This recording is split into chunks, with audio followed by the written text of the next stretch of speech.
We're talking about the Bears' new running back, Kyle Monangai. Today, we're going to talk to his running backs coach at Rutgers. We're going to break down the film.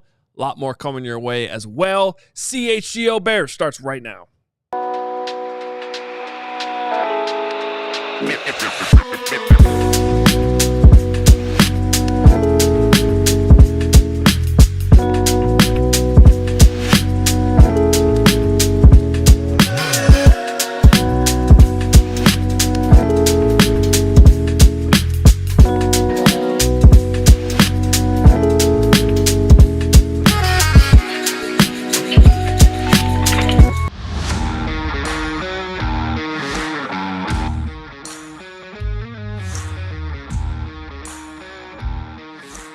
Welcome into the CHGO Bears Podcast on this Thursday in May.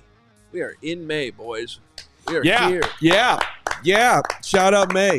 That just means the weather's a little bit nicer. Adam Hoge, Carman, Greg Braggs Jr. with you today. How's it going? It's going great. Shout out to Hoge, who his dedication to this show is second to none. Shout out to you, Gregory, for your dedication. But, you know, Hoge and I have been taking the same train in the last couple of days, so intermittently at least. And today we were on that same train. Hoge walked to work. I took the bus. Shout out Hoge. Guy's just doing it better than I am. He was actually standing across the street at the bus stop as the bus was coming up, and I yelled at him from across Madison. He gave me the don't do it. I said, don't do it. Don't get on the – and he just looked at me. He looked at me in disgust. Pod committed. Got on the bus. Yeah. It's called partially torn Achilles. That's fair enough. Ladies and gentlemen, me and you, the bus. I'm making friends on the bus these days. Getting some good listener interaction. Okay, welcome into the show. We are going to be talking a lot about Kyle Monangai today, the Bears' 7th round pick, who probably would have gone a lot earlier in some other drafts, but got pushed down because of the running back depth in this draft. And we're going to break down some film here in a little bit, but looks like he's ready to go, Steven, right? Okay, we got Damiere Shaw, who's the Rutgers running backs coach. And I don't know, Coach, usually when we talk to college position coaches who are in their car, they're out recruiting. Is that fair enough to say right now, Coach? Yes, it is. It is. I was wondering. I'm trying to turn my camera off because it's a bad look to be driving and talking, but it's all good. It's all good. How you guys doing? Thanks for having me.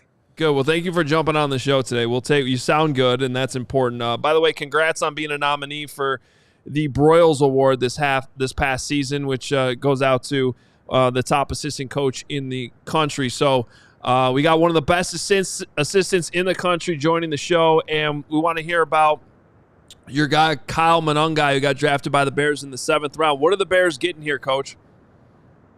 Yeah, well, tell you what, you talked about that awards nominee. That had a lot to do with Kyle Monangai. Here's what I'll tell you about Kyle, and it's what I told everybody I've spoken to about Kyle throughout the draft process. He's one of a kind, right? And the film that you guys watch and study on him and the things that you guys are impressed by, I saw that on a day-to-day basis for the past 2 years. I mean, the way he plays the game is the way he practices. That's how he prepares. He's just a grinder. He's going to be the smartest guy in the room. He's going to be one of the toughest guys on the team. He's going to be a blue-collar guy, and whether he's the third running back or if he's the starting running back, if he's going for 1,000 yards in the season, if he's just playing special teams, he's going to be the same guy and is going to bring that work ethic every day. So Kyle really was a bright spot in our room and helped shape the culture in our running back room with a lot of the young guys that we have. Coach, can you speak to the I see a lot of patience in his game when I'm watching the film. Like some plays from the back end zone angle where I'm sure it's probably coming from a deep understanding of the schemes you guys are running, and also just the patience to know that, all right, that hole's not open right away, but if I just kind of wait half a second, it'll open up for me. Is that one of his strengths? Oh, man, absolutely. Absolutely. And that goes back to his preparation, right, and how smart he is. He understands, like you said, the entire scheme. He understands the receiver going to be blocking always. Oh, I think we just lost him. this is one of the more fascinating battles that we've ever had in interview history as we're trying to get the inside scoop on the fly here. Yeah. I should have asked him where he's recruiting right The now. recruiting trail right now. Because you never know. Yeah, for sure. I mean, the Bears went to Idaho to get Colston Love, or the Michigan went to Idaho, I should say, to get Colston Loveland. I'm sure the connection wouldn't have been so good out there on the lava flows. That's true. I mean, I was going to recommend a reconvene at a rest stop type of situation, but he was battling through, and it was holding, but we're seeing some of the freezing. So hopefully our guy will check back in here. But listen, the more I dive into the Kyle Monangai, if you will, the more I am hopeful that he could make a big-time impact. I mean, this is a guy who he was not highly recruited coming out of high school. He was fighting to get a D1 offer because of his size. And, he's the chip-on-your-shoulder player who's always counted out. I like making bets on guys like that. And this dude had big-time success at Rutgers. He was the leading rusher in the Big Ten in 2023. He had 300-plus more yards than TreVeyon Henderson, partly because he's more durable, at least he was that season, than TreVeyon Henderson. So I'm trying to splitting carries too with Quinshon Judkins. Well, yeah, but fair enough. Yeah. But part of it was just the sheer ability. Dude to can play. He's better than TreVeyon Henderson. He's better than TreVeyon Henderson. Yeah. Don't push back. I'm not pushing back. I'm just being fair to the conversation. But the dude can play. I mean, you see his highlight reel. Obviously, anybody has a good highlight reel, but the guy can play. As Adam mentioned, going to the 7th round shouldn't, deter you from, expectations for this guy. He's not Travis Bell from Kennesaw State, with all due respect. This is a guy coming from the Big Ten, played against some of the top teams in the country, even their non-conference schedule. You're playing teams like Miami and things of that nature. So, dude can play. And it's going to be exciting to see him out there at training camp. I think we got Coach back, and that's a great job right there. Set the bar low. He's going to be better than Travis Bell. I like that. That's how I've done it. Well, I mean, just your typical 7th-round pick. I'm not trying to be disrespectful to Travis. No, of course not. Travis Bell made it to the NFL, man. Congrats to him. Yeah. Coach, you got us? I don't think Coach got us. That's an 0 for 2. It looks like he's muted there, too. Well, we'll try one more time, and if not, there he is. Yep. You guys hear me? Good. Yeah, we got you now. Hey, Coach. So where are you at? On my end, but I see a delay on you guys. Yeah, we're good. We're good if you're good. Where are you recruiting right now? I'm great. You know what? Somebody in the business, so I can't let people know where I'm recruiting. So I'll get you guys offline and let you know where I am. I like it. Bond. Fair enough. I like it. I like it. 708 touches in 4 years and never fumbled the ball. Have you ever seen anything like that?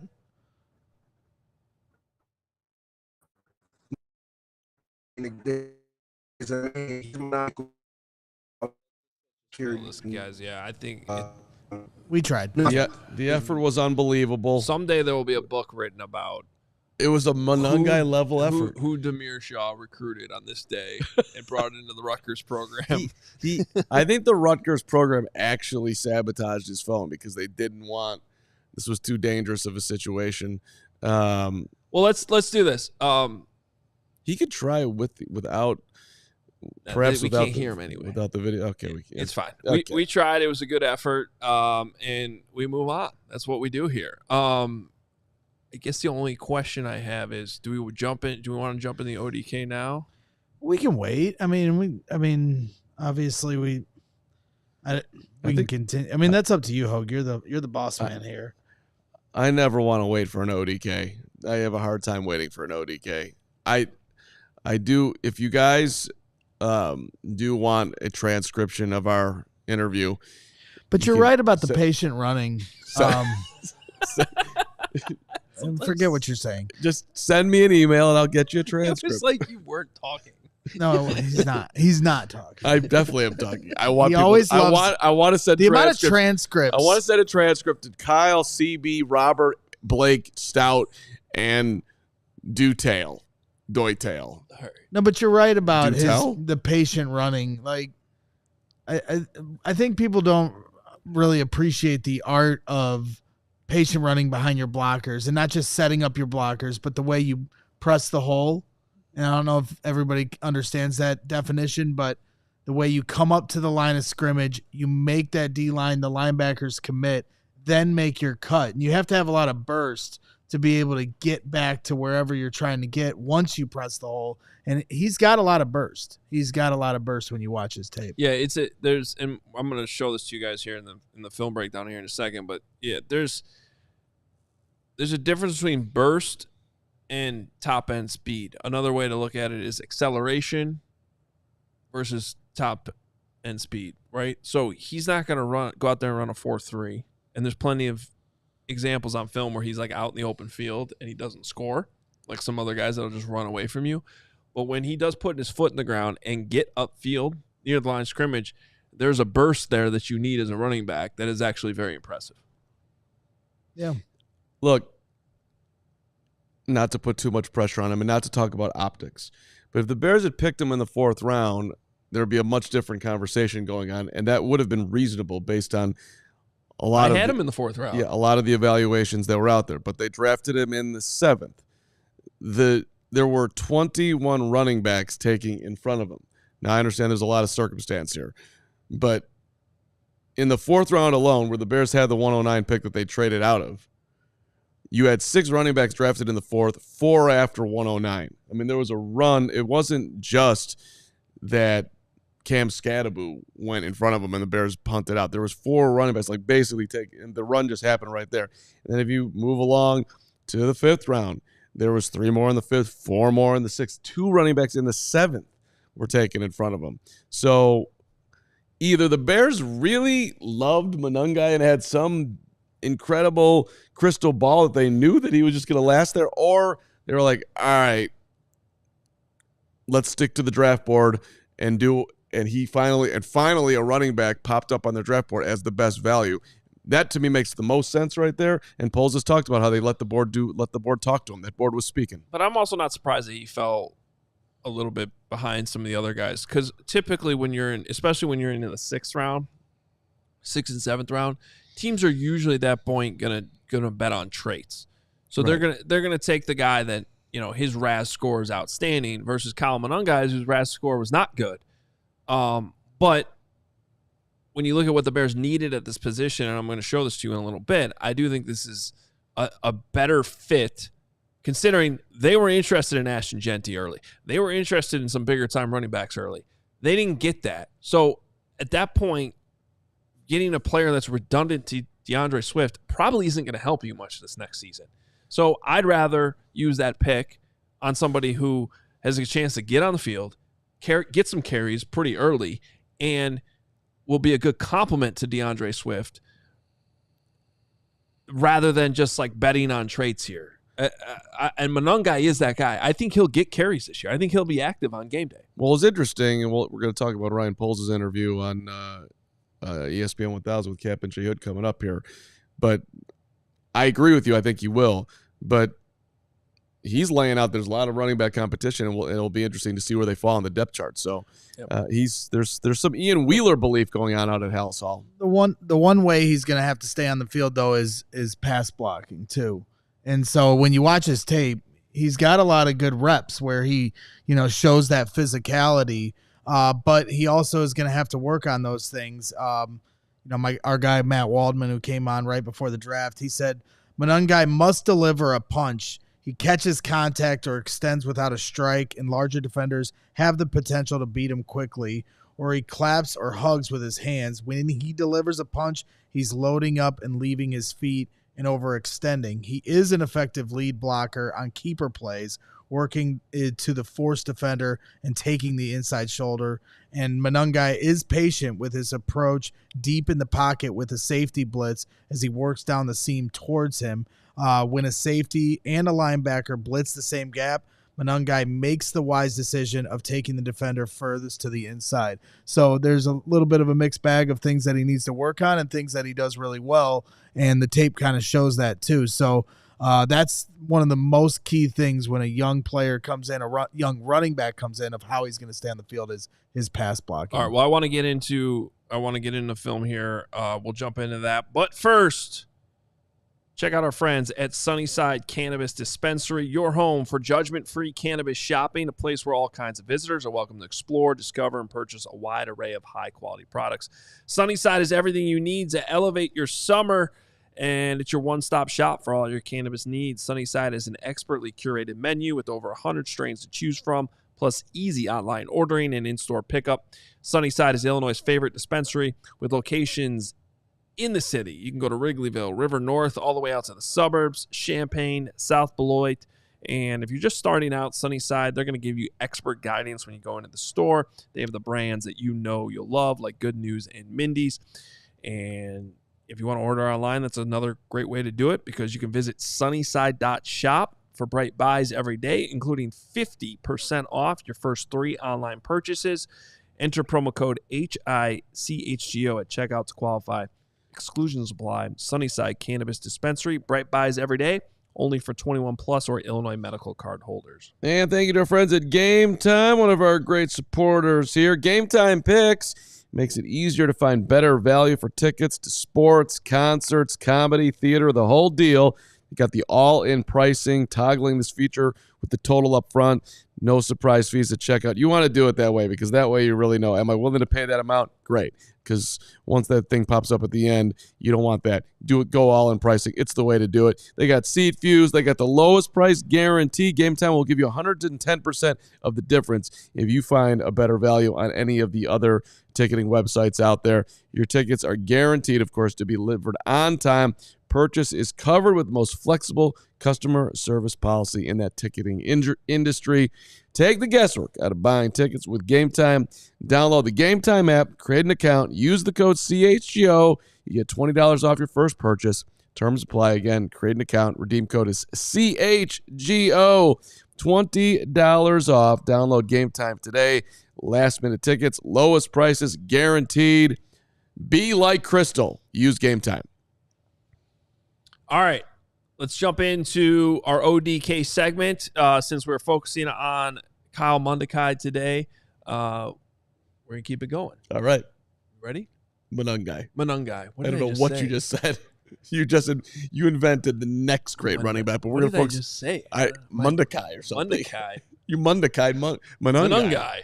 That was a weird moment. A way to start this. All right. You would never say that to Braggs. Never mind. Yeah, Howie. Marsh. Yeah. Once again, a reminder, we can only show you screenshots. To the guy that said, you should really try to get the video. We have the video. That's where we're getting these screenshots from. We can't show you the video legally, or we will cease to exist. It's a very clear picture, though. It very is. Clear. We got some good video today. It varies sometimes. All right, so we're just going to typical running play. Monangai. Better than the all-22 with some teams. Yeah, is obviously our running back here. This is actually from 2 years ago against Ohio State. We're going to show you just an example of what we were trying to just talk to the running backs coach about, but the patience with his running style. So we get the double team right here between the guard and the tackle. All right, now if you're just looking at this screenshot right now, you should go to the right. You're like, oh, hey, this is open, right? That's what I see. Well, that's because you're an this idiot. Is why, this is why you are sitting here, because that guy is going to make that tackle. Carman, he plays for Ohio State. He's really fast. He would just tackle you. What I'd break that tackle. You don't know that Monangai knows is that this guard is climbing right here, and if you get this seal, this hole is about to open here. Look at that climb by the guard. That's hot. One of the things I do love, though, and this is all over his film, right here, foot in the ground. So he's setting this guy up. He's stepping here first to try to get this linebacker to move that way, and all that's doing is help setting up this block here and this running lane. So foot in the ground, get upfield. This is all over the tape. That's that burst, too, that we were just talking about. Once that foot goes into the ground, he hits that hole. Now you can see. Now, Carm, which way do you want him to run? That way. This way? Quit making that noise. Yes, that way. He hasn't gone through the hole yet, so the noise is It's a premature noise? Premature noise. Okay, good call up there. Whoop! I'll try to be better. You want that noise? Okay. Little Chris Berman on the show. Why can't shout out to one of the all-time greats to ever do it? He is a great. You ever had a do? Now this is a fun play. We're gonna go double under center here. Oh, I like this one. It's 4th and 1. I've watched this one. They've ran this a few times. Yeah, so we got the quarterback, and we got Monangai right behind him. Getting a good sniff right there. Can we not? I mean, look at how close he is. He's literally right. It's football. He might as well be in his jersey. But go ahead. It's football. Grow up. I'm sorry. That is aggressive. Go ahead. How about now? That was not planned, by the way. All I was going to show you. That's Poppy the Puppy-esque right there. Look at that. For the record, my eyes are down here where we're trying to snap the football, to the quarterback and then to the running back. Carm's eyes are, elsewhere. Watching what's in front of me. Yes. I don't know. Anyway. We get the double snap going on here, right? And they sell it well. All these guys are crashing in from Ohio State. This guy actually he realizes it late and tries to stick his arm out. And actually a couple times on this run, you're going to see Monangai running through contact. But really good play design. You're going to see how this opens up. Really, we just need to get one block out here. Now this is where I'm going to lose my mind as a coach. The blocking on this play sucks. Doesn't matter when you have Monangai. So we have, there's a lot of room here to run, right? That feels pretty significant. Yeah, unfortunately, couldn't really execute this block too well. And stay on the inside, 14. Yeah, 14. Right. But you do see low center of gravity here to cut up field, which is another thing about Monangai. So, yeah, that guy came off this block and really makes a good effort to – a lot of running backs would be tackled right here. So this speaks to that contact balance. He's got a little bit of David Montgomery in him. He's a smaller version of that. But a lot of running backs would be tackled here. He's not, so he's still going to keep going. He's got a lot of room to run. If we could just, block this guy, that would help. Unfortunately, this dude's just watching and not blocking. So we go downfield, and unfortunately – again, though, 14, man. All you got to do is block number 1 here, and this is a touchdown. Because Monangai does not have breakaway speed. Some other running backs would just, I'm gone no matter what here. He does not have that top gear. So, one block would be nice. It doesn't happen. He ends up getting tackled. It's still a great play and a great gain on 4th and 1. Another example here, foot in the ground, letting his block set up, just getting upfield. I just wanted to show that one more time because it's all over the tape. And then blocking. So this quarterback, I don't know if they had him last year or not, but 2 years ago, he was definitely a running type quarterback. So a lot of times they would they do zone read where they're asking, the backs to block, or they would fake the handoff and then he would start running upfield and block this guy. So he does have that ability to block. This one sets up and the QB is able to run through that hole. And then this last one I just wanted to show you too, because this speaks to the difference with DeAndre Swift. Okay. Carm, so let's play that game again. Do you see anywhere to run here? Do you see any holes that are opening up between the tackles? Well, if I'm Monangai right here, and I don't want to take too many liberties because that's a big, but correct. I'm either going to try to run over that safety. This guy? No, the other one. This guy? Yeah. Okay. I'm going to pick one of those two and run them over. That's what I'm doing. Yeah. Well, this is why the Bears drafted Kyle Monangai, because he is going to be patient here. It seemed like nothing was going to open up, and now you start to see it, right? Starting to see this lane. I see it. However, it gets even better than that, because this lane is actually going to get covered up here. And I don't know, a lot of backs would not be able to see that, but he does.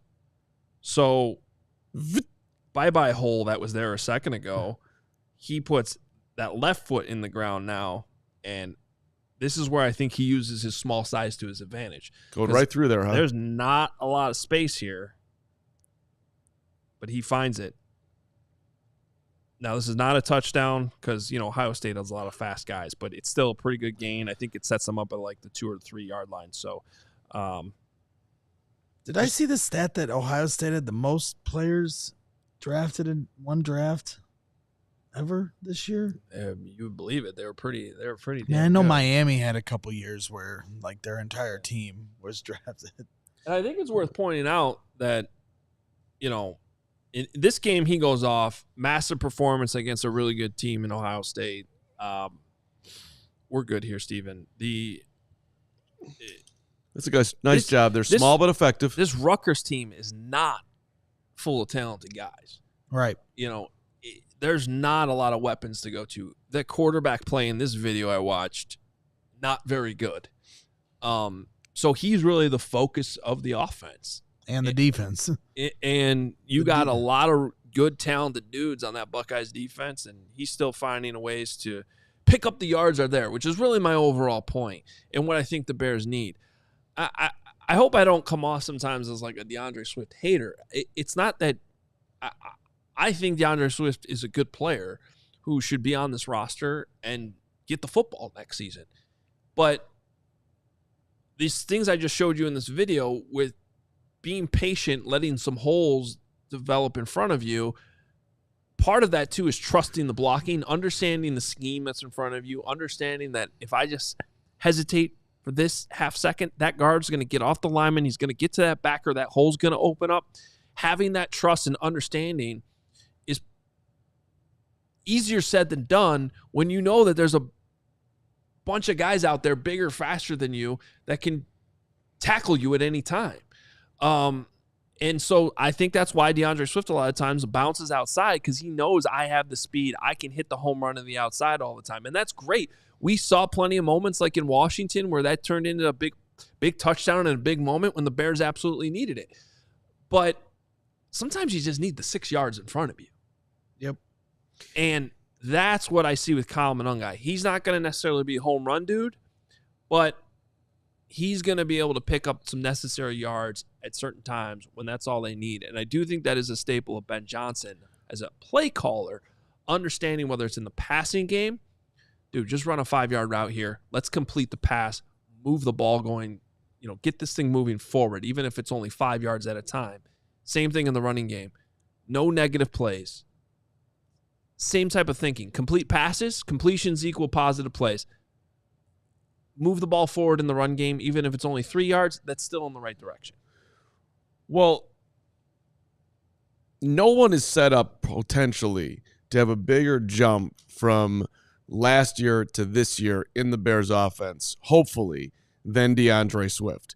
You have a premium running back coach in Eric Bieniemy. You have a much better offensive line. You have more talent everywhere on the field. You would think you have a year of being with Chicago. You would think that Swift would take a major jump. And if he does, a perfect supplemental role can emerge for a guy like Kyle Monangai to run through. And a great point, I wish we would be able to hear Coach Shaw's answer to your question, Braggs. Just 700-plus touches, and he never fumbled. 4 years.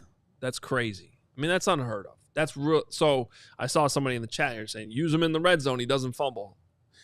I can answer the question that you were going to ask Coach there, and he would have said, no, Greg, I have never seen anything like that. This guy literally goes and seeks contact, takes on 3 would-be tacklers, and doesn't fumble the football, gets extra yards. I'm absolutely in love with him, and I think you Bears fans are going to be in love with him too. What do you think about that, Hoge? Well, I know Ashton Genty has a fumbling problem. So just like that's right. We decided earlier in the show that Kyle Monangai is better than Travion Henderson. I think he's better than Ashton Genty. Yes. And one other thing about Kyle, this guy, way better than Genty. There's 5 people listening that actually take that seriously. Yeah. And I'll hear from them. Yeah.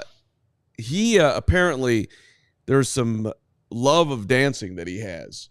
And on Tuesday after practice, not just on a Saturday after a victory, on Tuesday after practice, he would be risen up the entire Rutgers locker room.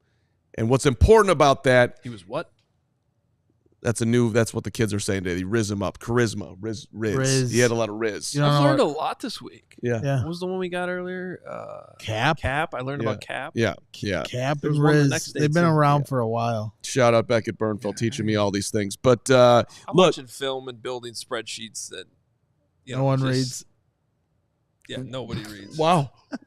They don't. Did you see that? That was a shot, not That at is me. spreadsheets. Marshall, we're just firing at Hoge today. Way to go. Yeah. Good job. Well, it was kind of him admitting he doesn't read the spreadsheet. Well, we know I don't. Yeah, that's Well, we're still we're working on lots of things. I here. I did upgrade I it. asked you to update the spreadsheet for me. I updated it with your vacation time. Can I land the dancing plane? My point is this: some of the greatest players in the history of the NFL took ballet. Think Emmitt Smith. Think Jerry Rice. Monangai, Smith, Rice, footwork, bang, Bears, Super Bowl, done. Quit talking like that. Now we can move it along. A bunch of people in the comments, by the way, say you're misusing Riz there. Yeah, you did. I'm not a user of the word Riz, but What does charisma have to do with Yeah, That's Riz. Riz. amping No, people Riz up? is like when you hit on somebody. correct. Yeah, that's you're hitting them with Said your you were using it in charisma. the locker room, though. No, That's an excellent point. It doesn't completely translate, but the point is that it translates some. And just stick with the some part of the translation and just know that we're using the hip words on this show. That's the important part. More importantly, A sniff, a Riz. Snariz. Excellent. Full circle there. Hey, coming up next, Ryan Poles was on a power radio station in town and did an interview, and we're going to talk about that. But first, Oh God! Don't what ever do that. a again. transition. Hey, have you ever tried to buy a home, get a loan, deal with money stuff in general, just want to be healthier, period? We got to tell you about our friends at rate.com and the Rate app. This is the game changer. Just get it going right now. QR code on your screen. Download it right now. You're going to get pre-approved for a mortgage in minutes if you want to go that route, but there's a million other ways that's going to help you. So hit that QR code right now. Home equity loan, personal loan. They can do that under 15 days. The Rate app helps you find the best homeowners and auto insurance as well. A lot of people are getting ripped off on their auto insurance. Things powered by AI. It saves you time and money. But most importantly, or most just for you, free to you, which a lot of these things cost money elsewhere. They got 800 free wellness videos. So for your meditation, for your breathing exercises, for your stretching, basically everything you need to feel better, that app right there that you can use the QR code to get is going to help you. It's a beautiful thing. So if you're stressed out about a loan, mortgage, just let the Rate app handle it, and then the free wellness videos will help you chill out. It's super helpful to us if you download that app. Thank you very much. Download the Rate app today to get started. Shout out to the King and my first ever White Sox mini pod, which is sweeping the nation about the new City Connect series that Steven helped produce, doing all the work around here while these two guys were doing the Monangai. Anyway, summer will be here before you know it.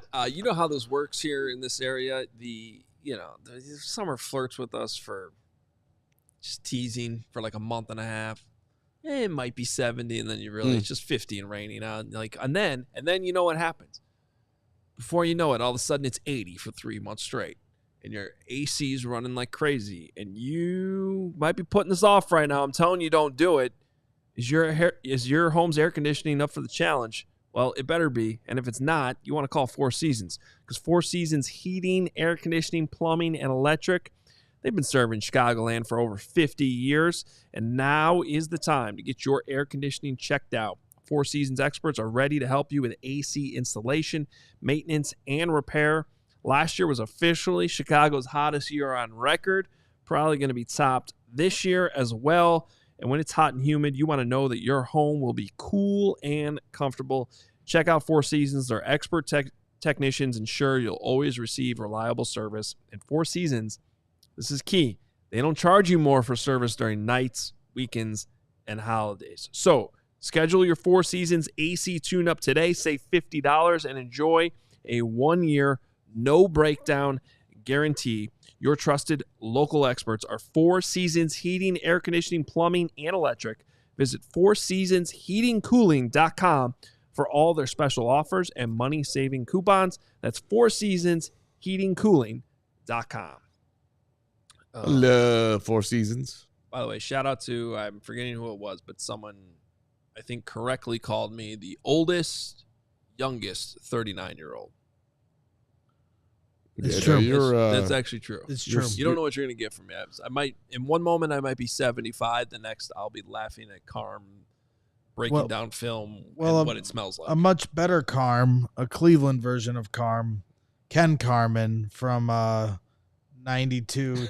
He's an imposter. 92.3 Imposter The Fan. Carm. No, he's the Carm. He says today on their show, the Browns want to bring back Nick Chubb. They are trying hard to bring Nick back. I know this. The Bears are very serious about bringing him in and are trying to make this push. So that's interesting and a great transition to Ryan Poles talking with Cap and Hood this morning. Because one of my biggest takeaways from that interview was that the Bears don't seem to be in a hurry at all to add a running back. You got to kind of listen carefully, but there was one moment there where he gets asked about the running backs, and he goes, well, we'd like to get these guys in the building first to see what we have on the field before we start talking about adding a running back. Exactly, and that's why when Greg gets a shiny toy like a text from Gary Ross, he shouldn't think before he Rosses. Well, that's not Ross. That's Ken Carman saying it on a Cleveland radio station. Right, but so no, that's not Gary reporting something. That's Ken Carman reporting but it's something. the Gary text that puts you into the situation. No, it was a good text. setup. It was a brilliant job by Gary, but Gary, just send Braggs the text after the show. No, it was a good setup. He said it was a good setup. Thank you. It was a good setup. Ken Carman, you need to stop being a bad Carman. You just don't like it because his name is Carm. That's right. And there's a chance that he could be a better Carm sportscaster than you. But so I think I'm glad in this you case, he's derailed not. all this. But Ken Carman, it's like dead off to what Hoge was just talking about. That's not what Ryan Poles said at all today. Unless you think that Poles is lying on the radio, which is entirely possible. It's possible. They sign him in 5 3 seconds minutes when the show's over. Entirely possible. And then we do an emergency Nick Chubb pod. You better pray. For which one? For Ken Carman's sake. Actually, you know what? Carman's probably a long-lost cousin. I should be rooting for him. Ken, maybe you're right. Maybe Nick Chubb's going to be a Bear, but it certainly didn't seem like that by the interview. Look, I'm all for adding a running back if you think it's necessary, but I don't think you need to be in a rush to add a running back who's played in 10 games over the last 2 seasons with a surgically repaired knee that blew up in college back in the day. Like, we forget that Nick Chubb injury in college wasn't great, and it was the same knee, and he's only played 10 games the last couple of years. To me, that's if he's still available in August and you have a need still in August, you go sign somebody like that. I hope Poles was not lying in this interview. I liked hearing that. Get these guys in. Let's see what we got. Let's go through OTAs. Let's see what they all look like, how Eric Bieniemy can coach them up, and then go from there. Make that. If you really feel desperate for a run, this was the decision you made by not using high draft capital on a running back. Now let it play out. See what you got before you. Yeah, but if you used high draft capital, then you should play the dude. You didn't use high draft capital. You are trying to win. And Nick Chubb is leaping over tall buildings in a single bound on his Instagram. That's great. That has nothing to do with football. Well, it's showing that he's healthy. The Bears drafted a guy who jumped out of a pool. Jerron Gilbert. Great. I got news for you. These dudes are in the NFL. They can all do crazy things that we can't. They can all do crazy things that we can look on Instagram and be like, wow, that's amazing. Wish I could do that. We can't. But he had knee surgery, and he's showing that he's healthy. It was interesting in the interview, Paul. Do you pay attention to his Instagram? No, I do not. Because it's useless. There's some use there. He looks healthy. It's at least useful. I'll bring him it's like in. The Lonzo Ball video where he was getting up and out of his chair a few times. A little different. So we put out videos with your knee surgery recovery? No, I haven't. You're like, because the second surgery isn't going as well. Signing. Never mind. Lonzo Ball. I think there's some alarming numbers with Nick Chubb, though. I know he was coming off the injury last season. He had just gotten back, but only 2.7 yards per carry after contact last season. That number sat around 4 the rest of his career. And then he only had 5 explosive runs of 10 or more yards. A little concerning there as well. Only 20 missed tackles forced. Once again, he didn't play the full season, but he's always hovering around the minimum 50 to 80. So, I mean, I don't know if he has the north-south anymore or the east-west. That's fine. Look, if he's done, I get it. But looking at the Bears running back room like it's complete makes me a little bit nervous. And I want to see Kyle Monangai play. I'm not arguing it's complete. I'm arguing I want to see these guys in the building and in practice before I go panic and spend. Right now the Bears don't have a lot of cap space. Yeah, I'm not looking to spend a lot of money, but can we? Some of these guys take money. Didn't Elijah Moore get like $5 million yesterday? We've done nothing in the league. I mean, this time of year, seemingly every year, we sign somebody of the Deontay Foreman-ish for $3 million. Where's that guy? Those years, some of those years, we didn't need it. This year, it feels like we actually do it. But he spoke very highly. What stood out to me is that he was very complimentary to Roschon in that interview. He's not writing off the Roschon. I think he thinks that Roschon's going to be able to lean into being the physical back that they see him as with the aligned coaching staff here. Well, he kind of hinted he was not used properly last year, which I think a lot of people were saying at the time. He's got about as much shimmy shake as the guy to my left. I'll give you some shake with them fries. Yeah, you'll throw down. That's not what that means. There's a lot of weird references in this show. All right. But, okay. Do you think that Roschon Johnson, that there's something that we have not seen from Roschon that will emerge this year? I mean, he has every opportunity to show that, but no, I think we kind of know who he is, right? Goal line back, Not even. He can be a goal line back. You don't think he can be he that? does a lot of chop before he that stops his momentum. Then he doesn't actually pick up the tough yards that you would think he would pick up. I don't know. Maybe. So look, shout out Eric Bieniemy for the 5th time on this show. Maybe he can help him. Well, I look at Roschon Johnson as a backup and special teamer who has some traits that you would consider like a blue level type player on special teams. Stuff that you really want, which is valuable enough to keep you on the roster. And then he has some traits that in the running game that probably top out more as like a solid starter. Traits, not the whole package. I'm just saying he has a couple things here and there, if used properly, in the right situations, that highlight those traits, and maybe some of them are goal line situations, where this goes back to the mistake I think that was being made last year that confused a lot of people, not just us, but people in the organization. Why is this guy being used on 1st and 2nd down when he should probably be your 3rd down back? And I just think there's a lot of people that sort of scratching their heads about that, and based on what we heard from the GM today, he kind of made reference to that in the interview this morning. So I think it's just about when you have players at that level, using them in the right spots to get the most out of them.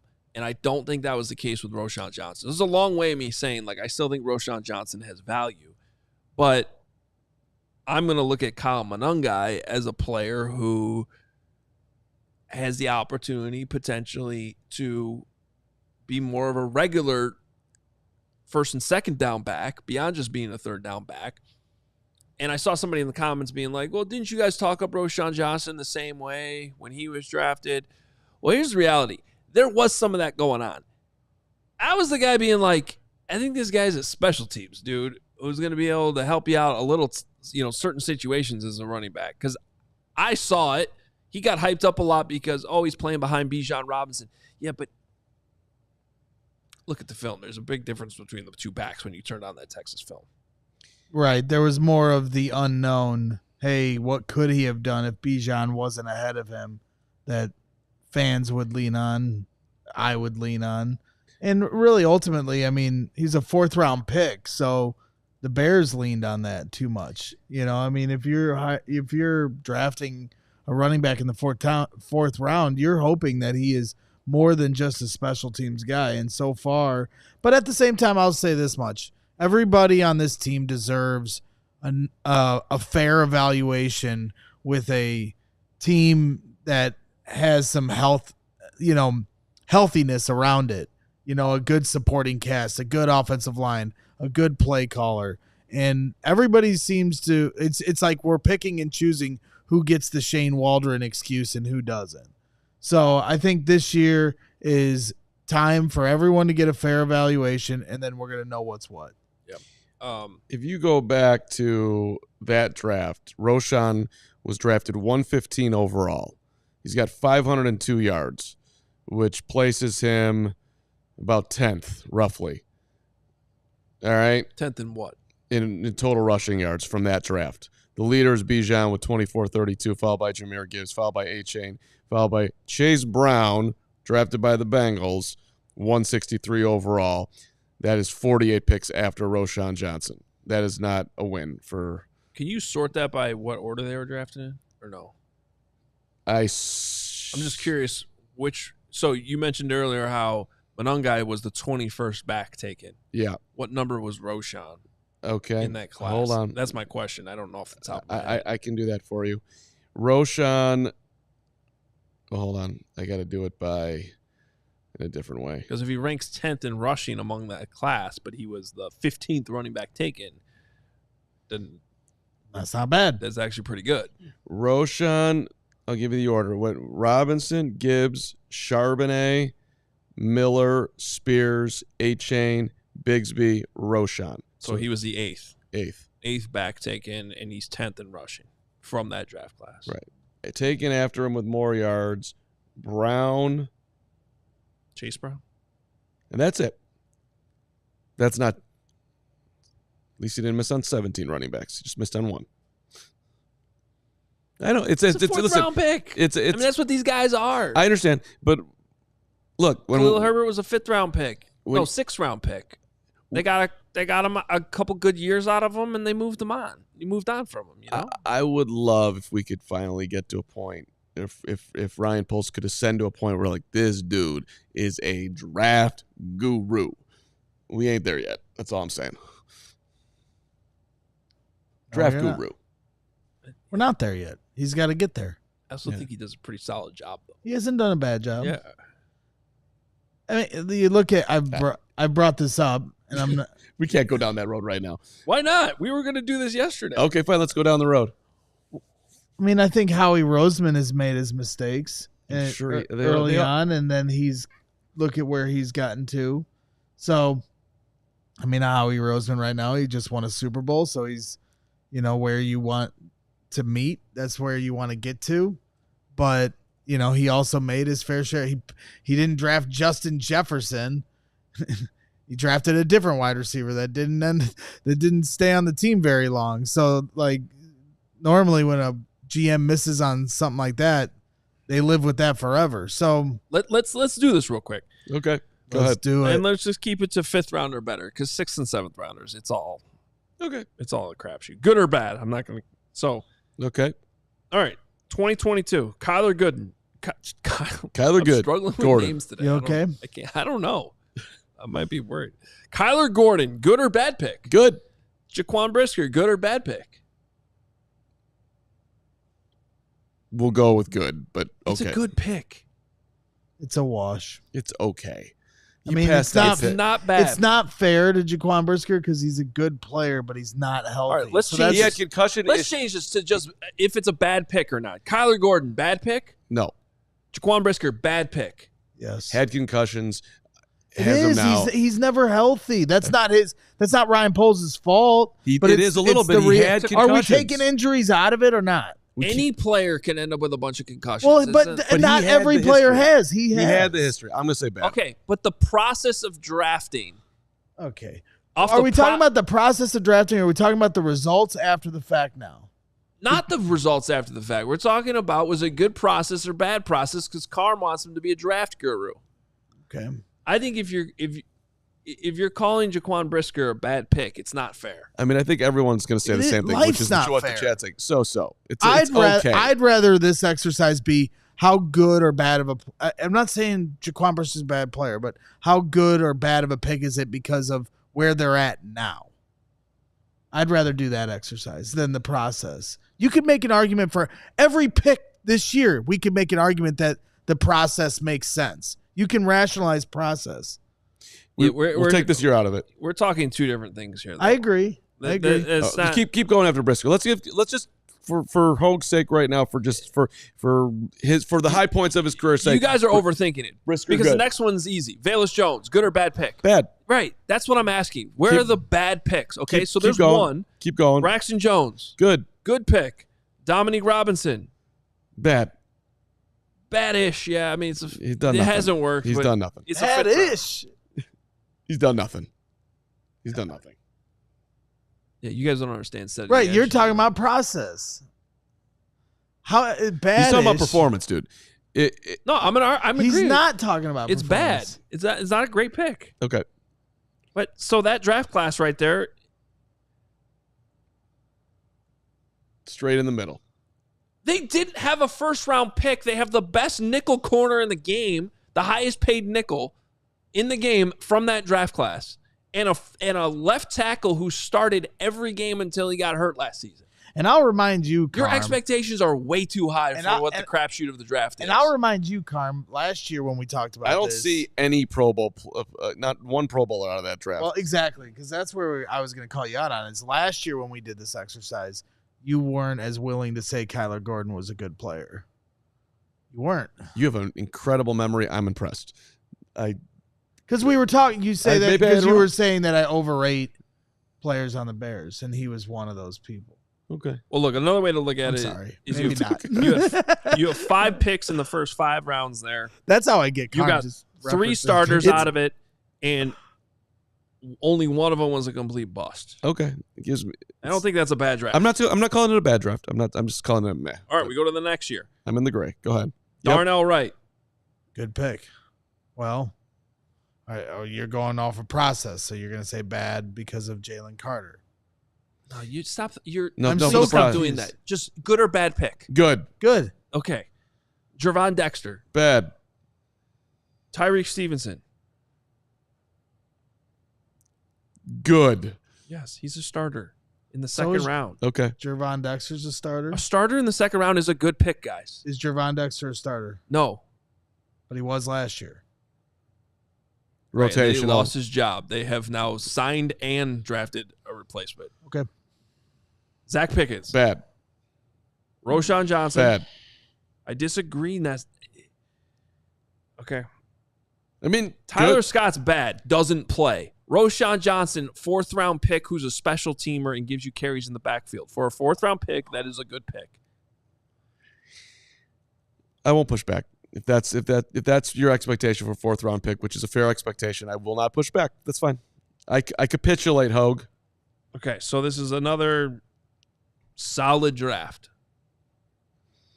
I'm not trying to argue that these are outstanding drafts. I'm just trying to say that it hasn't been bad. Yeah, I'm not arguing that Poles shouldn't be the GM because of his drafts. I'm arguing that his drafts have been in the middle, which I think as we go through it, it's very clear they're in the middle. See, I guess where I'm coming at it from is I think you're the middle. How do I say this? I don't think it's in the middle. I think it's actually in the upper half. So you think because I think most drafts end up being disappointing in hindsight. If you take all 32 teams, I think that this has been better than most. I mean, if you just go recent history, if we go back to the Pace era, David Montgomery, that's a hell of a pick as a 3rd round pick. That's a great pick, right? If you go the year after Was it? He didn't get a second contract. He should have. They just blew it. I mean, that's a good 3rd round pick. Cole Kmet, Jalen Johnson, those are freaking big time picks. Darnell Mooney was a 5th round pick there. We didn't figure it out. I don't know. But if your argument is where are the Pro Bowlers, we've only named one, and it was Jalen Johnson.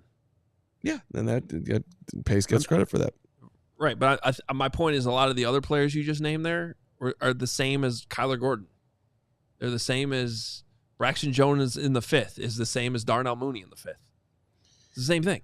I mean, Darnell Mooney's had a 1,000-yard receiving season, but okay, all right.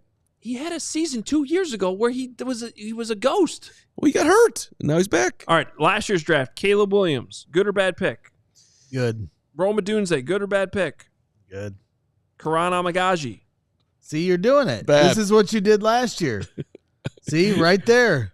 This is the same thing you did for Kyler Gordon last year. You laughed and scoffed at the idea. Because the offensive rookie of the year was picked after Caleb. So they're only good players after the fact than once you see the result. Because you're the king of predictions. So I bet you weren't saying Darnell Mooney was a great player before he had a good year in Atlanta. Because I know how your mind works. So you weren't pounding the table. I'm in a brag zone right now. It's the truth. You're the king of predictions. I say Caleb and Rome are good picks and you laugh at it, it's only because you want to see it. Well, but we're talking right now. Carm did correctly predict Darnell Mooney would have more receiving yards than Rome Odunze last season. Okay. So one's a rookie, one's in his 5th year. He predicted a good year. Okay. I said once he got away from the debacle that is the Bears offense and everything that was going on. So everybody's a good player, just get him away from the Bears. I'm not saying that. That's what you said about that. No, I just thought that he was in a horrible offense and he was massively frustrated, and I knew he had a chip on his shoulder. Last year's Bears offense was so great. The point was that with Mooney, I knew leaving out of Chicago that he had a chip on his shoulder that went to the moon. And I thought that if he got healthy with a more functioning offense that he would put up good numbers, and he did. That wasn't some huge, big leap. All right. That's fine. Go ahead. It's clear I'm confused by this exercise because it was also who's a starter. If it's a good pick, they're both starters. So I'm just confused here at this point. That's clear as day. Karan Amagaji. Bad pick. Yes. What if he turns it into the swing tackle and is a good swing tackle? That'd be great. That's good. But if we're talking about right now, 1 year in, didn't get on the field at all, that's not a good job for a 3rd round pick. I guess we can't do this year's draft. We can't do last year's draft. There's too much window going forward. 1, 2, 3, 4, 5, 6, 7, 8, 9, 10, 11, 12, 13, 14, 15, 16, 17, 18. I got 18 picks, and I'm not even counting this past draft that happened last week. 18 picks for the Poles' first 3 drafts that were in the top 5 rounds. I got 2 busts. Bayless, Zach Pickens, actually 3, because I think, even though I like him, I think can we what's his face? Tyler Scott's probably on his way out. And maybe Noah Sewell. Can we read Rex Smith's comment? And I'm wondering if we can just agree with this. Not the last one, the one before that. Poles is an average drafter. The nice way to put it is the jury is still out on him. Does anybody have an argument with that? Nope. I mean, obviously, that's really all I'm everything saying. comes down to Caleb. The jury is look, if Caleb becomes great and Rome is great, but then do you not give him credit? And Karan becomes a swing tackle, and Luther Burden's catching balls all over the place, and Colston Loveland becomes a top 10 tight end. All hail King Poles. All hail. All I'm saying is, to this point, he's at best average. You're saying he's better than average. That's fine. Hoge's saying he's a tick. I think it's been a tick above that. I don't think drafting's been a major problem, I guess is my point. And where I'll lean into the Carm world here is then it needs to show. And I understand the coaching staff hasn't been good the last few years, but they lost 10 games in a row last year. So we can say it's been above average, but at some point they got to show it. And in the interview, by the way, he was asked, like, how close to 100 are you if you got this thing at 0? And, like, it was said it with a very enthusiastic Cap way. And he's like, well, yeah, I feel a whole lot better. But we got to win some games. They got. I mean, you can talk about they've got to turn the corner as far as being a below 500 football team. Not even talking about Super Bowls. I got one more point on this, but first, okay. Scan that QR code, become a CHGO diehard. A lot of great content up there still from the draft. A lot more coming your way. In fact, part of what we're doing here, I'm going to start working on roster tiers, and that'll be a big piece coming out soon-ish for diehards. A lot of great stuff up there, and you also get 20% off all merch, all events, lots of great things, and I don't know. If you're not a diehard yet, you're doing life wrong. How about that? You sort of just glossed over a major part of this, though. What percentage of draft picks come in and need no coaching to be good? Yeah, I agree. Everybody deserves 1%? Right. No, everybody 100%. The guys who end up in the Hall of Fame, you could argue most of those guys maybe could have ended up anywhere and just been great. But I think even most of those Hall of Famers would tell you, I had this coach, or I had this coach, or I had this coach that helped me. So for us to be like, just gloss, yeah, I know the coaching hasn't been great. That's a big freaking deal. It is a big deal. These guys need to be developed. And the development has been subpar. Well, that's another thing that was in the interview today that I thought you could just subtly go by. He said that he is absolutely thrilled by the amount of Chicago Bears who are working out right now. That I think he said 99% of the team is here, and that Montez Sweat is having the greatest offseason of all time. So it's not just, I mean, you can put it in development like, hey, stick your foot in the ground this way, put your hands there. But it's also, which falls under accountability. I don't want to get under development, but there's an accountability that is in the building right now that has been, I guess, missing. Because I'm hearing that, how was this not happening before? Well, you didn't have the culture set up. This was not the expectation. And now, with a new guy in here with a ton of competition that they're trying to create, dudes apparently are stepping up their games, which is a great thing for the Bears. I'm not arguing it's not a great thing. You think a little bit of revisionist history, though. I think we've heard these stories the last few years. That's the other. Anyway. So that's the everybody's in the building, and it turns out not everybody was. I had the same thought too. But I think to your point, it's not. I'm not arguing it's a bad thing. Obviously, it's good. But anytime you have a new coaching staff, there's going to be a little bit more of an uptick in attendance and try hard because everybody feels like I got to impress this new coach. I got to impress my new position coach. But that's all good. Yeah. It's a problem if they're not feeling that. So I hope Ben Johnson and this coaching staff is making them feel that way. Right. You got to feel that way. Right. So let's not overcredit the coaching staff yet just because people are worried about their jobs. I got it. That's fair. All right. It's kind of a calm take right there by you, Hoge. I love you. I love you too. See? There you go. Yeah. Greg, I love you too. Greg blacked out when I said that. Greg, what are you doing over there right now? Where'd your brain go? Okay. Well, my brain went to, and this is where I know I'll probably get killed for it, but nice. Don't worry about Shim. We can move on. It's no big deal. No, get killed for something. No, because you said, the coaching staff, it was a big deal. Well, Shane Waldron was an offensive coordinator for a team that made the playoffs just a couple of years ago. And I understand Shane Waldron was a terrible coach last year who didn't script the first 15 plays and didn't know how to develop Caleb Williams. But Geno Smith did get developed under Shane Waldron, did take a step back. Didn't he get? You might get killed for this one. I understand. But we act like they were a bad coaching staff. Matt Eberflus was a bad coach. Shane Waldron was a bad OC.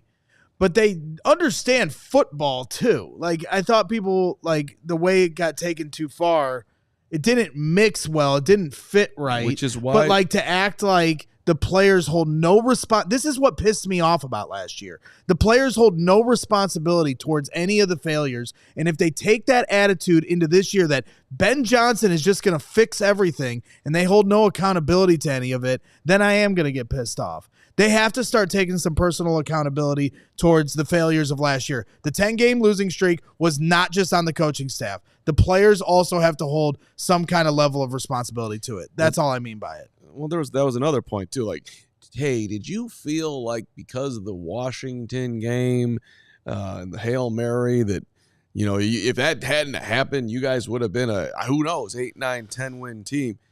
Dude, if you're an 8, 9, 10 win team, you don't let one Hail Mary end your season. And now they lost a lot of other really close games. Every team can be an 8, 9 win team with some rare exceptions. It's the NFL. There's parity. Exactly right. That's not something to be excited about. Well, in fact, that's further argument that the Hail Mary was the best thing that ever happened to this organization. Exactly right. As painful as it was, forced you to reassess. They could have exactly squeezed that out, and then we'd have Matt Eberflus here on an extension. I think they should give Tyreek Stevenson an extension right now. You're absolutely right. You're absolutely right. If that play doesn't happen, we might still be talking about Matt Eberflus going into year 4. And beyond. And Ben Johnson's coaching the Raiders or right.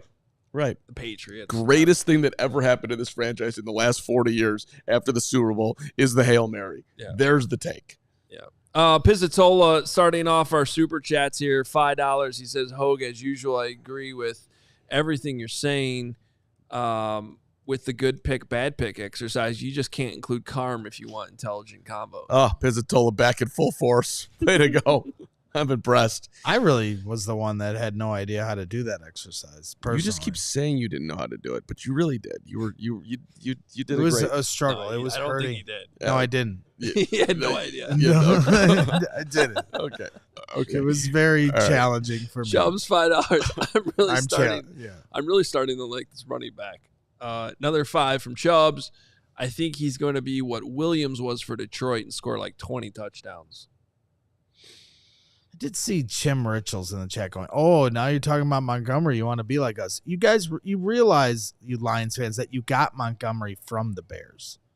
Idiot. Brendan Henderson, $5. Do you think we'd see any meaningful production from Monangai this year if the Bears do, in fact, sign Chubb? No. Correct. Good point. That's why I don't think they need him yet. Wait till August. See what you really need. Might not be there in August, and then you're going to get stuck with bringing back Deontay. No, the hurt running back who played 10 games last 2 years, not available. All right, look, if you want to bring back Deontay Foreman for the second time, or who's the other guy that we bring back, Darrington Evans for the 28th time, that'll be your option at some point, which is fine. I like Darrington, by the way. My guy Darrington. Always nice to trade for one. It's fine. Okay, give up draft capital for one. This guy's just sitting here jumping over boxes and buildings and cars. You'd love that workout video. Carm's whole team would just be Instagram influencers. You do love that workout video. I mean, it's impressive, but you really love it. I just don't think the running back room is complete. And if this guy wants to come here for next to nothing, I'll sign off. I'll sign off on that. That's fine. I mean, I'd rather than bring in a defensive end. It's not like now we're talking trench drunk. That's fine too. Look, I'm optimistic that Kyle Monangai will be a functional player in the NFL, but I don't like that skill set. He's not going to be elite. I'm not afraid of like. No one's saying he's going to be elite. I understand that, but I'm not worried. I want him to pick up the 5 yards. We need 5 yards. That's fine. I want him in the goal line to score the touchdown, so we don't have to run an speed option to the guy who runs out of bounds 12 yards. I got it. I'm just not worried about stealing carries from somebody whose ceiling is that. He can get them when we need them. If Chubb is healthy and can get it done, I think that gives you a little bit more stability overall. What's the next one here? Oh, Chubbs. More Chubbs. Chubbs is just Chubbs in today. We said Chubb a lot on this show. Have I? Nick Chubb. Just everybody. Chubbs. There's 4 more Chubbs. Everybody should be looking at Johnson as cut. It's full Chubb today. He's not a backup running back to a championship team. Then cut. Another $5. He hasn't drafted one Pro Bowler. The idea is to draft an All-Pro every year, at least one. Well, yeah, but who's done that in the history of the NFL? But just averaged a Pro Bowler a season? I mean, but 0 Pro Bowlers though speaks that matters. Speaks to why hasn't averages probably as far as you can go with it. Above average, you got to have 1 Pro Bowler. I'm not arguing. I'm not trying to say that he's like top 5 draft GM in the league. I like Ryan Poles a lot. I I think Carm's being a little hard on him. That's all. I think I'm being fair and not hard at all. If I was being hard, I would underline everyone that went after the picks that we did, but I'm not doing that because it's May the 1st. And you could do that with every GM, though.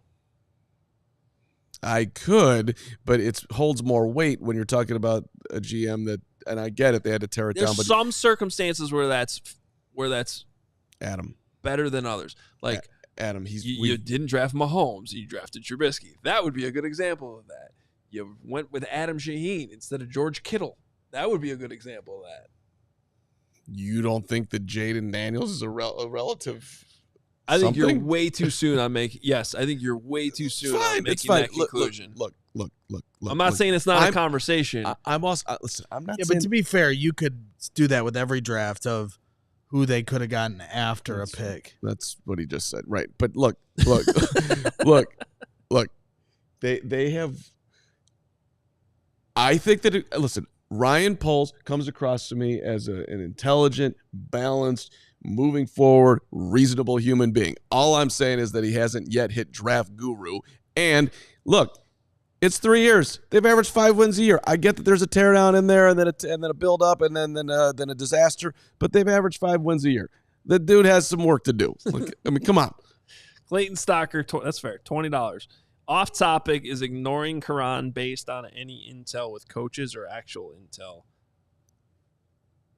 Ozzy 17 picks earlier has to play, but maybe a prototypical size athletic tackle. Pick 72 could actually be in competition for left tackle in year 2. I don't think anybody's ignoring Quran. No, but is that what he's saying? He's saying that he's ignoring the miss. I think that's how he's saying it. Look, they drafted a developmental tackle in the 3rd round. I think he's talking about ignoring him as an option to actually start at left tackle. He's in there. He's in the mix. That's fair if that's what you're saying. Sorry, Clay. I think we kind of misunderstand the question, but if it's about what I was saying, I don't think anybody's ignoring Quran. My personal opinion, though, I do think he's the prototypical size athletic tackle. I think he needs at least another year of development before we're talking about him being a realistic guy to start 17 games. Maybe I'll be proven wrong this year, but I think asking him to start week 1 of this season is just a big ask. I agree. Poles talked about like some of these guys, not yet, but they might. Their role could be swing tackle. That would be, I think, if Quran can get to that point from where he started, that would be a good thing. It does amaze me though that you learned nothing from the CJ Stroud situation. You just rewinded. I did, because it just popped back in my head. Yeah, that's true. You've been through this recently. You had CJ in the Hall of Fame. You had CJ Stroud. You guys are acting like he had a bad year last year. Drove him. It wasn't a bad year. He just wasn't one of the top 3 quarterbacks. But to the point I'm trying to make, if you're in Carolina and Houston right now, the Bryce Young versus CJ Stroud conversation is completely different than it was the year prior. Which is my point with Caleb and Jaden Daniels. Right, but we're doing an evaluation right now. You are. Right. Well, we all are, but we're all moving around to try to make the argument fit to our right, like you did with Darnell Mooney. Well, I'll live or die with this. This Mooney memory brought to you by Mooney memory. You just said it a second ago that you were excusing his production in Chicago because it was a terrible place, but you're not doing it for other people in Chicago currently.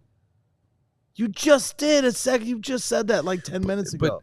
I don't know why you're holding your head. You just said that. Okay, but I'm going to restate my Mooney comment. Mooney was hurt. Mooney was used improperly. Mooney had put up a 1,000-yard season in Chicago. He had shown what he could do. So I was betting that that dude, with that level of ability to catch the football and his speed and elusiveness, that they did not use him right in his last. There was a lot of factors that went into me believing that he would be successful elsewhere. So you're saying, and he could have been successful here if they kept him. Right. So give credit to the Falcons, man. They paid him. A lot of people thought that they completely overpaid. They actually got a steal. Okay, but there was not a lot of people lining up to do that. The Falcons did. Shout out to Darnell. He had more catches over. He had whatever the category they put it in, 15-yard plus catches. He was second in the NFL last year. The guy had a phenomenal season. Right. He's a very fine. Would you rather have Darnell Mooney on that contract or drafting Luther Burden? Because I don't even know why we're having this conversation. Well, because we're comparing it to Caleb versus Jaden in that talking about situations, and he's not giving Caleb any benefit of the doubt of the situation. And you're saying because Darnell showed he was a good player. And then I guess my next question would be, did Caleb not show anything to you last year? No, of course he did. Of course. Okay. Listen, well, I was going against 3,500 yards. His numbers, if you look strictly at the numbers in his Right. performance for a rookie quarterback, even taking number 1 overall, were no worse than fine. While he was standing in a burning building the entire season. All of that. Yes, He was on fire. He was literally on fire. To everything we've said about Caleb, he has a lot going for him this year. So let's see. I hope he gets there. Let's see what happens. Chubbs going through it today with 3 straight super chats, even after having like 3 other ones, saying $5 super chat. We got 3 straight $5 super chats from Chubbs. Appreciate you, Chubbs. Being a starter doesn't mean you're a good pick on a team. That's not winning any games with 2 10-game losing streaks. He follows that up by saying, true, they are only good players if they prove it on the field with results. Otherwise, they're bad picks, starting or not. And then he finally says, rose-colored glasses on Adam today. How can you say any of these selections are good on how terrible the team has been? The starters stink too. Sounds like you need to go to lunch with Chubbs. Yeah. 0% chance that's happening. What? 0? Come on. Chubbs is a good dude. He'll come right over here and you can go to the He came to our tailgate. 0% chance, huh? Is he buying? Chubbs, Chubbs, of course he's buying. He's paying for every super chat. Guys, keeping us in business. Look at that. He just bought lunch with super chats. Okay, I will take it. Go eat by myself. Guy Finley now shooting arrows at Carm. Only $5 super chat. Only Carm could bring up Mooney when we have DJ Rome and Luther Burden. Carm, the past is for cowards and losers. Duh, coach. Said that once upon a time. He did spell that wrong, but I helped him out. Generally irrelevant what Guy Finley just said, but I love Guy Finley, my guy. $5 more from Guy Finley. Second year Mahomes won his first title at 1,400 yards for his career. Then they won 2 more with a 7th round pick, stopped the running back insanity. Okay. Hey, maybe he'll be the next Pacheco. I made that point the other day, though, Guy. If you have Patrick Mahomes, you don't need a great running back. If you don't have Patrick Mahomes and you want to beat Patrick Mahomes, you need Saquon Barkley. What do you say to that, Guy? I love Guy Finley. If we're talking about winning Super Bowls. For the record, if I was an NFL team, I would hire Guy Finley and put him in my front office. That dude knows his stuff. Guy Finley be a good hire. Chubbs, not so sure. Clayton Stocker, $10. Ozzie could move, or Wright could move for Ozzie is all I hear. Can Carman now outperform Ozzie? Whatever that position is, round 2 versus round 3 pressure, or film is that bad from year 1? Any reports I missed? Clayton, Ryan Poles has been very clear about this. They're going to compete. If I had to bet who's going to start at left tackle week 1, I would bet on Braxton Jones. Guy's been there and done that. That would be my bet right now. I don't think it'll be Ozzie. I don't think it'll be Carman, but they're all going to compete. Yeah. I mean, who would you bet on? Lay it on the line, Hoge. If he returns from training camp healthy, I would agree with you, Braxton Jones. That's just a big if, though. Yeah, I'm going to bet that Braxton finds his way to health. Let's go, Braxton. Okay.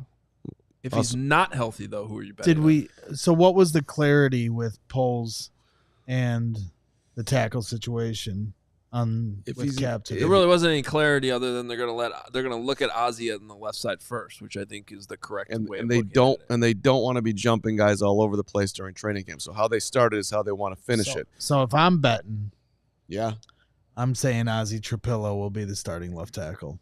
He gets a 3-month head start. You're saying even if Braxton is healthy, or are you saying if? Correct. He gets a start. Mini camp starts next week. Okay. OTAs in a couple weeks. All right.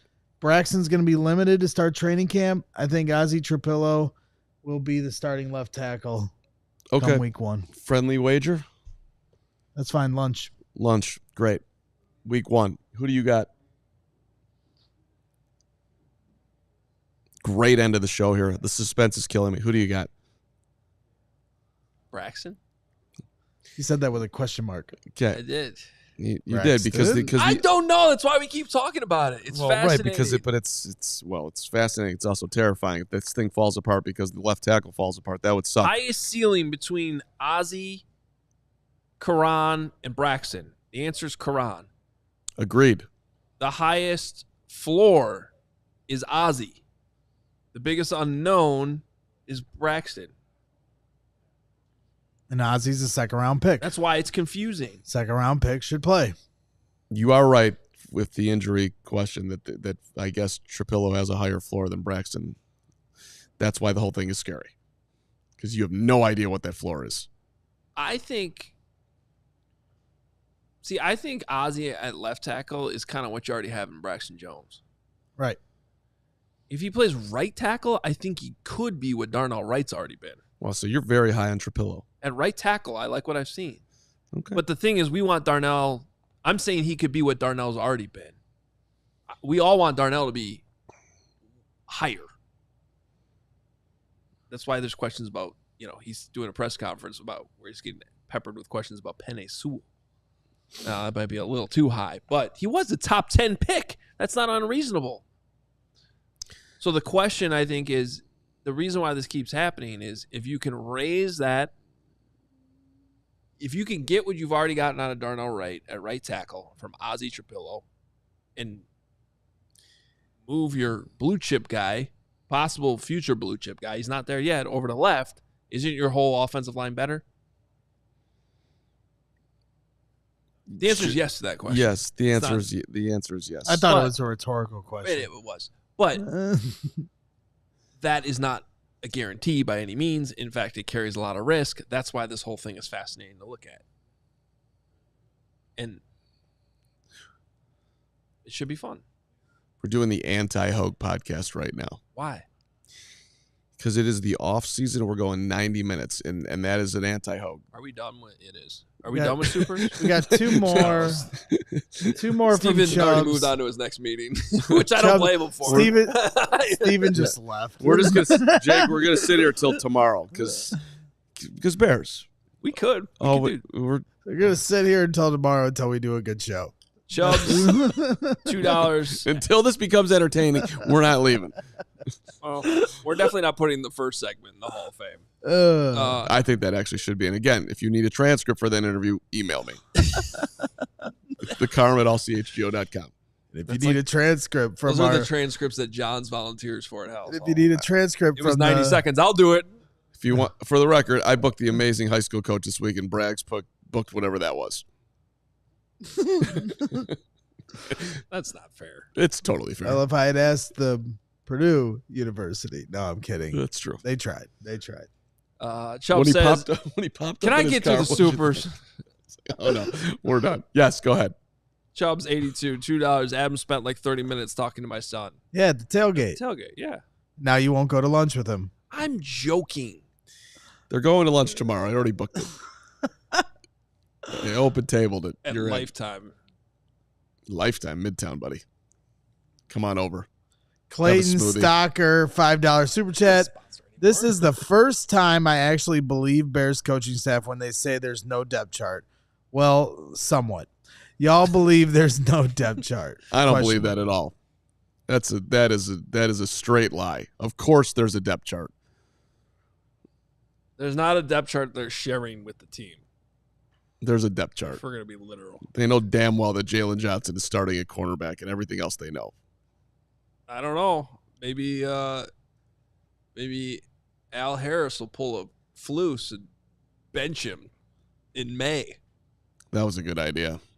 Although it might have actually paid off. Shout out to Flus. It actually helped. There's a couple things Flus did. You meant well. our Al Harris. In fact, you remember that development? My Al Harris. Remember the development thing we were talking about earlier, how there was no development? That was probably actually unfair to Flus. I mean, if there was one thing that guy did, Kyler Gordon, Flus was Jalen Johnson. Jalen Johnson turned into an all-pro under his watch. Flus is to Jalen Johnson as Tibbs is to Jimmy Butler, whether he knows it or not. How do you like that? He does not know it. You know what I do like is that the Lakers are out of That was so much fun. I wish we could talk about that for 7 hours. Arctic $5. Carm, don't listen to anyone. If you want to doubt Poles, trades, drafts, do it. Be the voice of reason. Poles' team suck so far till proven otherwise. See, that's harsh. Antonio, It's still a work in progress. Antonio, Thank you. $5. If the coach is who we think he is, this running back room is okay for a year. Side notes, Carm be stressing me out. Don't be stressed out, Antonio. We got this. Stresses me out too, Antonio. More than that. Go back. Pisses me off. There you go. Did we ever do that side-by-side comparison of my hair 3 years ago? What about it? When it wasn't gray? Can we, It's really only the front. Like if you look to the side, it looks less gray, and then in the front, we're doing a show tomorrow. You are, I think, at least 17 gray hairs more by the end of this show in the last 86 minutes and 11 seconds. I like to end the show with a fun, brilliant take that no one's come up with, and it has to do with our friend Bill Belichick. You are obsessed with this. you're I bringing am. us back.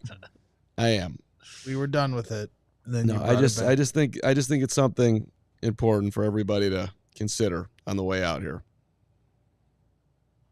We're Are waiting. you going to say it? 'Cause I'd like the show to end. Yeah. Look, if you talk about the greatest accomplishments in Bill Belichick's life, 6 Super Bowls,